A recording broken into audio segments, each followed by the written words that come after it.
Voilà, merci Lax parce que déjà m'était disponible pour nous le faire battre ça.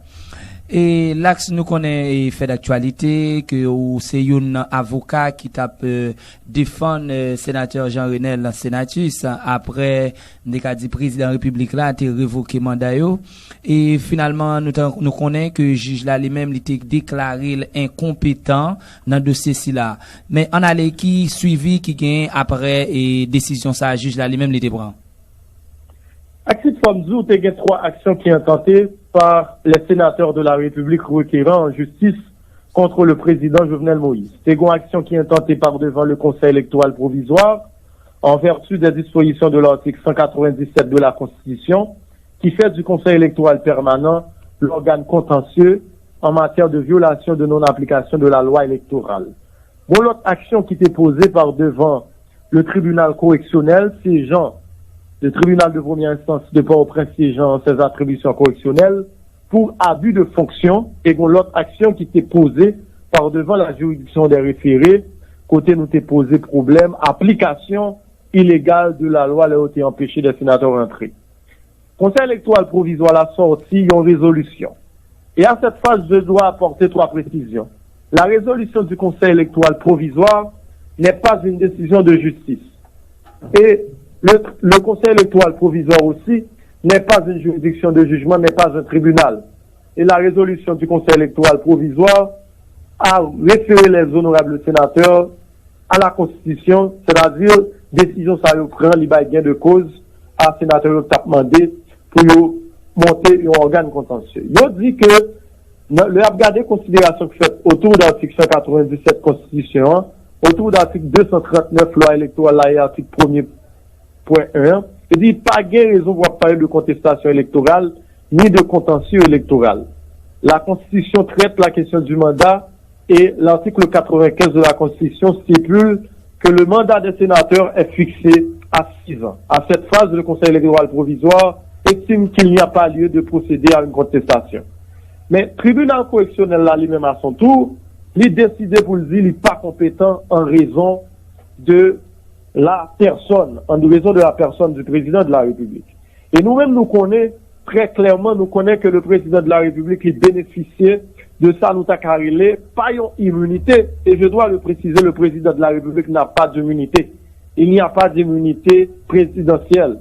Le président de la République bénéficie d'un privilège de juridiction, à savoir la haute cour de justice. Et haute cour de justice là, au fixé l'article 186 Constitution. Mais par devant le tribunal là, ça qui inquiète nous avons développé la théorie ultra-virus qui permet au tribunal d'aller au-delà de sa compétence, d'aller en dehors de son champ d'application du droit. Et ça nous a développé, nous avons fait comprendre que au Pérou, à l'époque de la guerre sur Alberto Fujimori, c'est un tribunal ordinaire pas de cas siégé, et nous connaissons les cours martiaux, les tribunaux martiaux, le tribunal militaire, ils ont compétence seulement pour juger des militaires.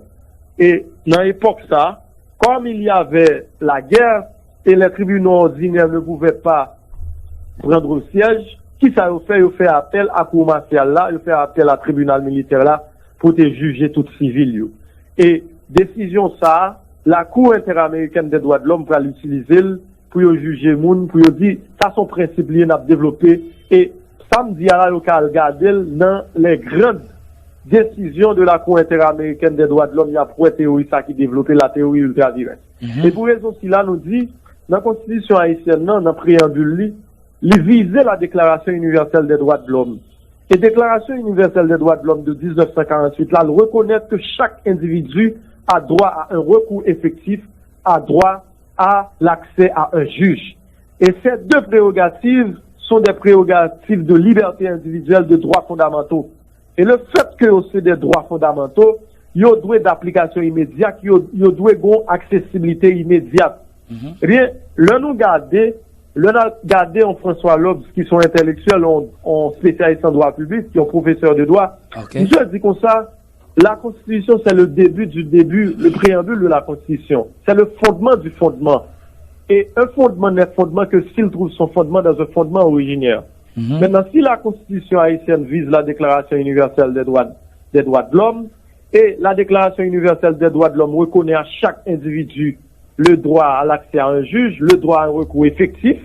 À ce moment, il n'est plus question d'aller au contenu des articles 185 et 186 de la Constitution.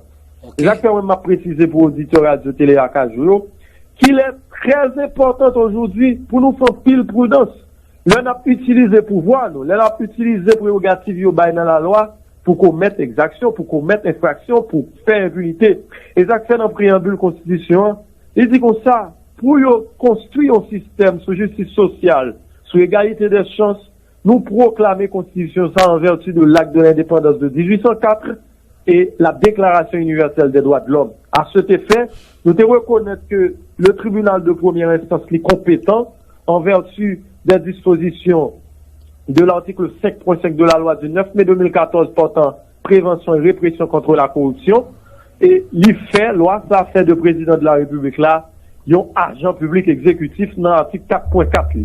Et dans l'article 5.5 là, il dit très clairement, tout agent public qui utilise des fonctions, pour soit retirer, soit accorder des privilèges à des gens, ils considèrent ça comme abus de fonction. Et le fait que le président de la République a tweeté dans un point de presse relayé par le journal Le Nouvelliste et verbalisé par un procès verbal de juge de paix, nous te reconnaître que son cas d'abus de fonction. Et peut-être ça nous te porté action, nous te esté le président de la République par devant le tribunal de première instance en ses attributions correctionnelles. Mais pour tout juriste qui attendait là, pour les professionnels du droit qui se trouvent au niveau du département du centre particulièrement, m'a précisé pour nous. Là, n'a pas de question ça. Il faut reconnaître que le tribunal de première instance, siégeant en ses attributions correctionnelles, pourrait se déclarer incompétent en raison de la matière. Mais c'est pour ce qu'ils ont dit, parce que c'est des citoyens qui doivent violer, ils doivent saisir tribunal de droit commun pour leur permettre que le droit à l'accès à juge respecté. Mais dans l'article 169 Code d'instruction criminelle là, la procédure a été bien tracée. Il dit comme ça, lorsque le tribunal estime que le cas en question n'est pas une infraction délictuelle, n'est pas une infraction correctionnelle, il doit surseoir à statuer et déférer le dossier devant le cabinet d'instruction.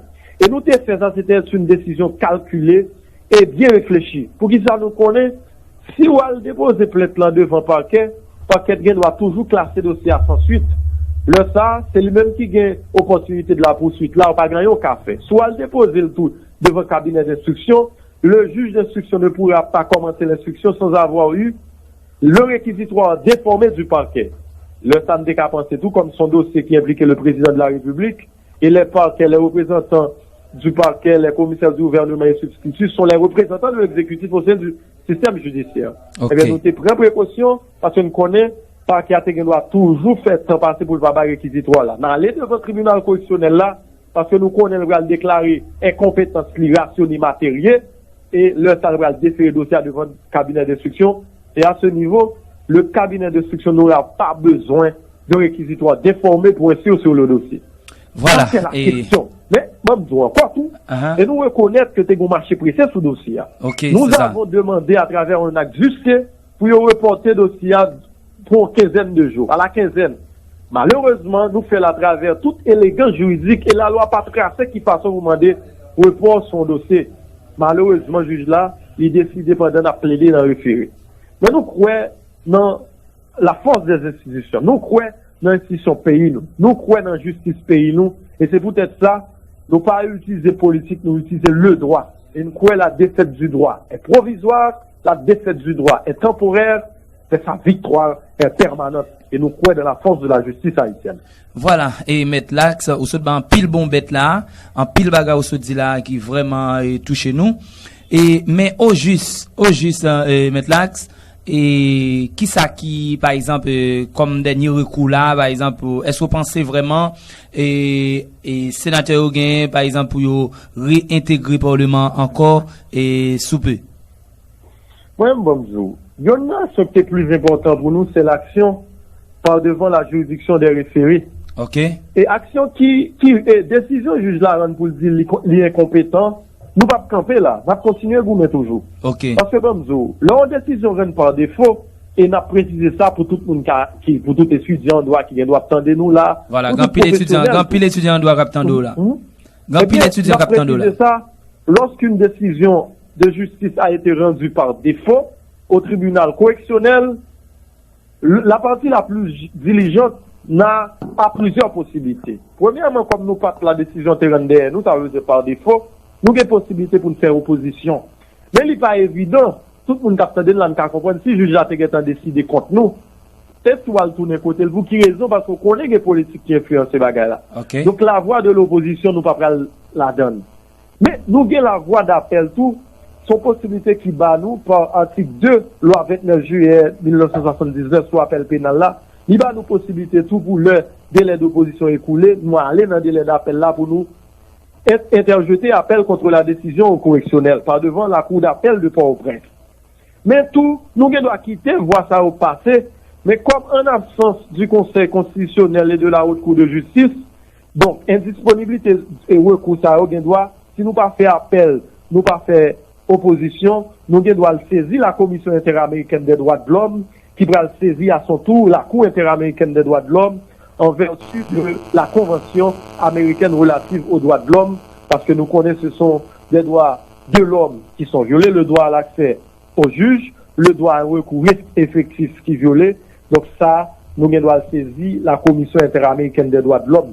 Mais même, comme il y a un monde qui a porté parole pour conseil et avocat ça, nous croyons que nous avons plus de possibilités pour nous faire appel avant d'aller intenter action nous par devant la Commission interaméricaine des droits de l'homme. Mais même comme tout, question les plus importante, c'est la décision de la juridiction des référés que nous nous attendons maintenant. Notre décision, ça, c'est parce que c'est lui-même qui va empêcher des agents de la police nationale d'Haïti à appliquer, à exécuter des ordres qui manifestement illégaux.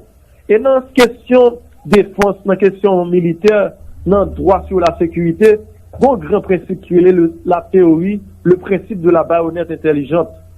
Il dit comme ça, lorsque l'ordre est illégal, l'agent subordonné n'est pas doit exécuter l'ordre et obéir ensuite. Mais lorsque l'ordre est manifestement illégal, l'agent hiérarchique, l'agent subordonné qui exécute l'ordre sera responsable in tout personné de l'exécution de ces ordres. Maintenant, si on est qui dans la police là, ou accepter pour y aborder des ordres qui illégales, qui manifestement illégales pour appliquer, une garantie où ces conséquences ça c'est sous le bras parce que c'est vous-même qui va en face la justice. Et c'est pour raison ça nous intenté action ça par devant la juridiction des référés pour juge des référés acquisés juge de libertés individuelles là parce que la liberté individuelle est protégée et garantie par l'État en vertu de l'article 24 de la Constitution haïtienne. Donc la question de liberté individuelle est la compétence même du juge des référés et nous demandons au juge des référés pour lever décision d'interdiction que la police nationale mettait pour empêcher des citoyens rentrer dans l'espace parlement côté un service public à bail. Donc décision ça là nous plaidons déjà et le juge là a donné dépôt des pièces pour la grande décision et n'attend pour nous ça l'a dit et nous croyons que l'a décidé en faveur du droit, l'a décidé en faveur de la liberté individuelle et l'a décidé pour le progrès du droit, pour le progrès du système judiciaire.